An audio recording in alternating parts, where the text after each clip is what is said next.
Malaysia రాజధాని కౌలాలంపూర్లో జరగనున్న Asian సదస్సుకు ప్రధాని మోదీ గైర్హాజరు కానున్నట్లు తెలుస్తోంది. దీంతో అమెరికా అధ్యక్షుడు ట్రంప్ మోదీ మధ్య భేటీ లేనట్లే అని సమాచారం.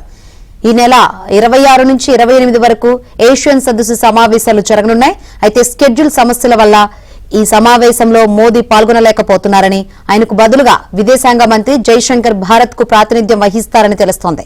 కాగా ఈ శిఖరాగ్ర సమావేశంలో మోదీ వర్చువల్ గా పాల్గొనే అవకాశం ఉన్నట్లు కూడా వార్తలు వినిపిస్తున్నాయి.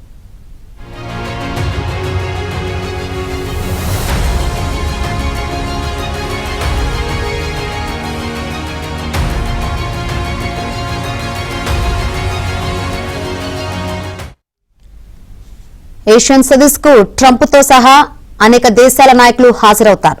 దీంతో ఈ సమావేశాల్లో మోదీ, ట్రంప్ ప్రత్యేకంగా భేటీ అవుతారన్న వార్తలు వినిపించాయి. అయితే ప్రధాని గైర్హాజరు నేపథ్యంలో వీరి భేటీ కూడా జరగదు.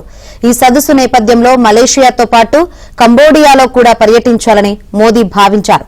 అయితే ఆయన సదస్సుకు వెళ్లనందున కంబోడియా పర్యటన కూడా వాయిదా పడింది.